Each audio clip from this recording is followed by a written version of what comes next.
This week on Lemon's Car Spotting.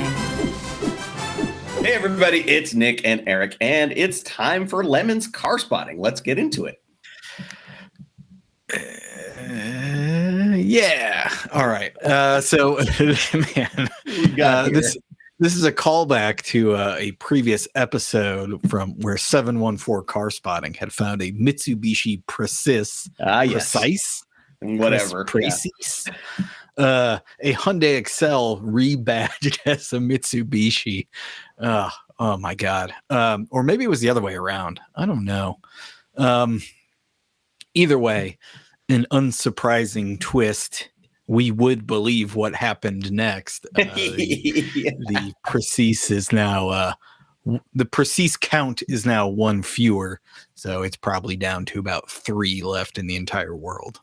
Well, and this is the amazing thing. Judge Phil he goes to junkyards a lot, and he posts on, is it Autoblog that Judge Phil's junkyard poster on? It's a bunch of them now, yeah. Yeah, so look for them online under Murley Martin, of course. Excellent documentation of cars in junkyards. But one of the things that amazes me, and he sent us a text just yesterday, and there was an old Cadillac Seville, there was old 70s cars, all of this stuff that's like, that should have been dead 30 years ago, and it's just dying now. Yeah. You know, it's like the Oscars in memoriam section where like half of it is like, oh man, I didn't know that person passed away. And the other half of it, I thought that person died in 1982. Yeah. So yeah, I mean, the fact that a Precise is still running and then stopped like in 2023 is the part that impresses me. Anyway. Yeah, make sure you put in the comments how you're actually supposed to pronounce that name, because nobody knows. Nobody knows. I think the accent is over the E. Yeah. And so that to me would be Precise. But that's like the dumbest of all of the options, though. Yeah, it really I don't know if that makes it more or less likely for it to be that. Oh, man. Right. Anyway, moving on to fresh spots. Now for the real cars. Okay. Dude. Buddy. Well, it's a Buick Skyhawk. That's the J-body Buick. Is that right? Yeah. The J-body, of course, being the Cavalier Pontiac J2000 Buick Skyhawk. Are there any others? There's an Oldsmobile, and it might be the Forenza, but I'm not sure. That sounds right. Sure. Yeah. Forenza, of course, being the Italian pronunciation of Florence, which is another example of a car named after a place that people who own it have never been, right? Or the car itself, for that matter. Yeah. Anyway, yeah, J-body. It's a Cavalier. What can we say? Anton in Lemons is the most legendary Cavalier racer of all time. I don't know what the difference between the different GM versions of this car were. I don't know. I mean, I guess ostensibly the Buick was nicer than the Cavalier, but not as nice as the Cimarron. That's the one we forgot, by the way. Yeah. So it's somewhere in between, probably nicer than the Pontiac J2000. I don't know. Yeah. I think Buick was above Oldsmobile in the GM hierarchy. People know better than I do. I do know it's either this or the Forenza, and I think it's this, was available with the optional Brazilian-built Opel 1.8 liter overhead cam engine. And we've talked about it a bunch of times here. They put them in the Sunbirds also after the J2000. And it was an 80 horsepower naturally aspirated engine, and they put enough boost into it with the turbo version to make 150, which is insane. Yeah, it's wild. Yeah, it's super wild. Yeah. And I mean, I guess so. Was the only way to get that motor to get the turbo, or did they give us the naturally aspirated one as well? You could get the NA1 and then the Skyhawk T-Type, I think it was. Had the turbo. There was a whole range of T-types, by the way. I mean, you can get the Riviera, the Regal, the Skyhawk. There was at least one more that I'm. Yeah, no, there was the like big personal luxury coupe. Yeah. That was the Riviera, but yeah, was that the Riviera? I've got an image of a thing in my head that I didn't think was the Riviera, but maybe it was. It might have been a LeSabre T-type too. I don't know. Yeah, post in the comments what all the T-types were. Yeah. This one obviously, the Regal T-type is the best one, which means the one you shouldn't bring to Lemons. You should bring all of the other ones and make it a 5-car team or whatever. Yeah. I should point out that was Jeff Glenn, former Lemons staffer. Oh, yes. Spot. So look at that. Jeff had hard tuned, always walking the local streets, finding good stuff. Yeah. All right. Next up. Oh boy. All right. Well, we've got ourselves a Honda CRV first gen on some Corvette C4 salad shooter wheels, which is excellent. Obviously super lowered with a graphics package. Somebody is just, living that life. This style of modification is definitely something that came around after I was a young person, which is, good and bad. I mean, it's the kind of thing I would have done if I, I would have gotten my parents' hand-me-down CRV in high school, and then I would have done this with it, which, I don't know. You be the judge of whether that would have been a positive thing or not. But because I don't know, kids in my day weren't doing this. We didn't have access to eBay or eBay coilovers as a result, I think is maybe the reason. Yeah, that seems reasonable. One thing that stands out literally on this car is you would think that, if people are going to be doing this to CRVs, somebody would make an aftermarket rear tailgate that doesn't have the big spare tire, holder. Yeah. Because it looks pretty dumb that way, if I'm going to be completely honest. God, I mean, you got to put another Corvette wheel on there is what you got to do. I mean, obviously. But it's so much bigger than the stock wheel that you probably can't actually see out of the back of the car at that point. Yeah, that's fair. It's funny. The wheel on the back affectation for crossover SUVs was carried through for quite a long time. It was like, the early days of those things, people thought, oh, well, it's fun people going to the beach. The classic thing we always talk about is the marketing people think about what people in California are doing. Right. But it took a while for them to get rid of the tire. And I bring this up because when my parents were finally ready to replace the Previa as their daily driver, it was about 2009, 2010. And the obvious first choice was to get a RAV4 because they had such a good experience with the Toyota Previa, and the RAV4 still had the tire on the back at that time. And my mom was like, that is just the dumbest thing ever. And they, as a result, bought a CRV that they still have now, a decade plus later. And it was, that was enough to like destroy the brand loyalty that was created by the Previa. And it was all because we don't like the tire on the back, which, illustrates what car companies are up against as far as, finding things that buyers will like it could be a great car and you make one small mistake and people won't buy it. On the other hand, it was pretty dumb to still have the tire on the back in 2010. Yeah. So I don't know. Yeah, it must have been the end of the that particular RAV4 generation around there too. Yeah, I think so. And in fact, I want to say that RAV4 generation had some special package that got rid of the tire, but that was an extra $5,000. I was going to say that's a page out of the General Motors playbook. I was going to, Porsche. Yeah. We're going to take something off and charge you more. Yeah, exactly. All right, on to the next one. Ooh, is that a pup? Oh, yeah. I think you're right. I was thinking S10, but I think you're totally right. It's a up. Yeah. And here's another question about how of pronunciation. Like, It's P apostrophe UP. So is it pup or is it pu up? And is the apostrophe indicating that it's a contraction of pickup? I don't know. Sorry. This is your car. Proceed. It's almost too clever for its own good, right? Like that's like somebody in the General Motors family got something to be really clever, and then it was like confusing to the point where you weren't sure what the intention was. I don't know much about these, honestly. This seems like if you were going to buy a light duty pickup truck in the Midwest, in Isuzu is about the last thing you would have bought. The S10, Sonoma, Ranger, Dakota, maybe. Those were all like in play where I grew up, but I cannot remember for the life of me ever seeing one of these. Was it basically an S10 or was it totally different?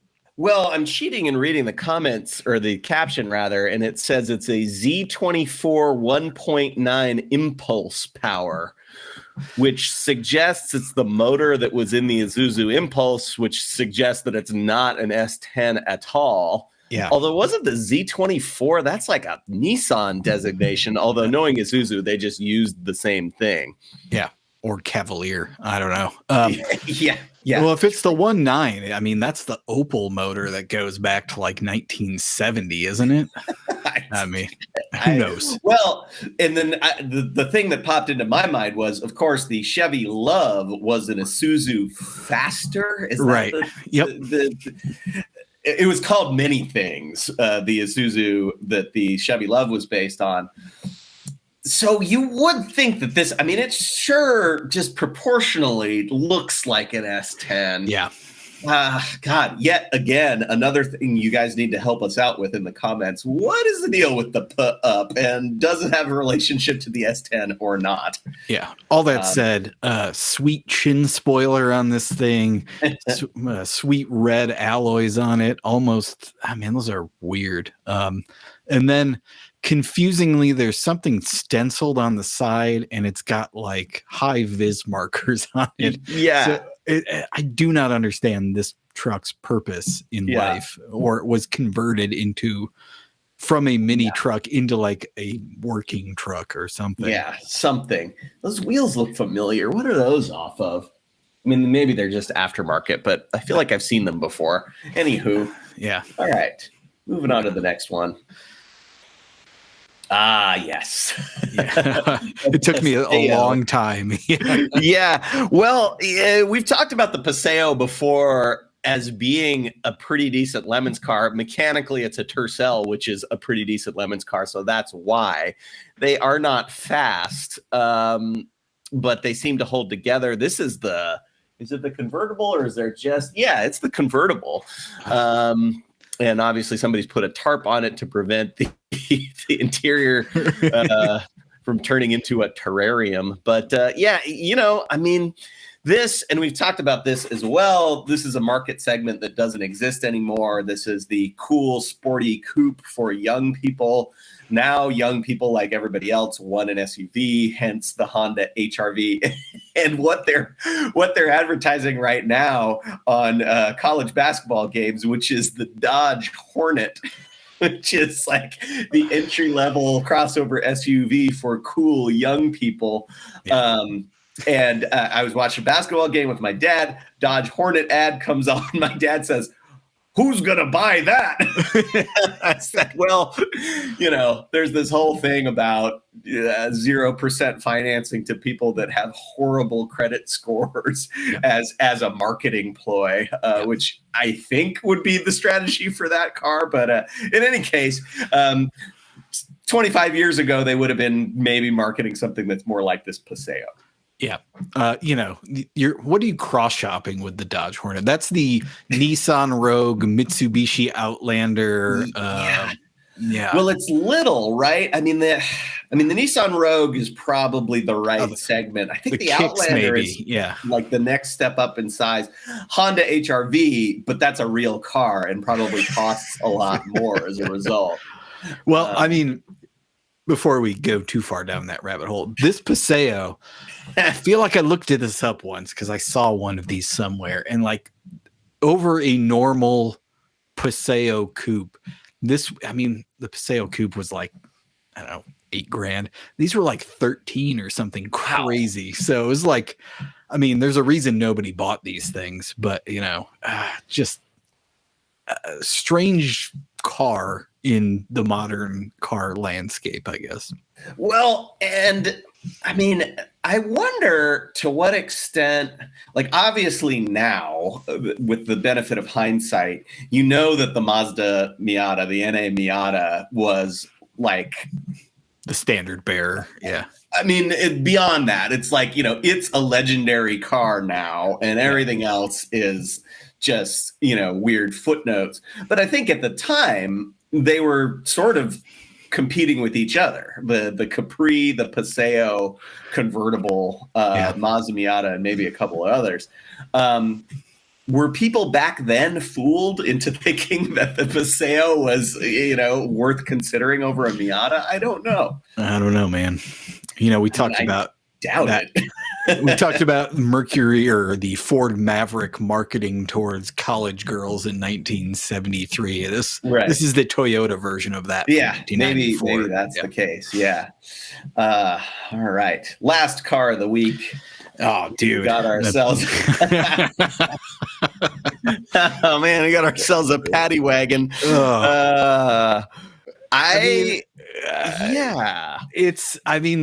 What else should a paddy wagon be? Like that's the most efficient paddy wagon that's ever been built. You have 4.3 V6. It'll run forever. It'll be your prisoner transport for decades, obviously, because this is a 30-year-old car at this point, or van, I guess.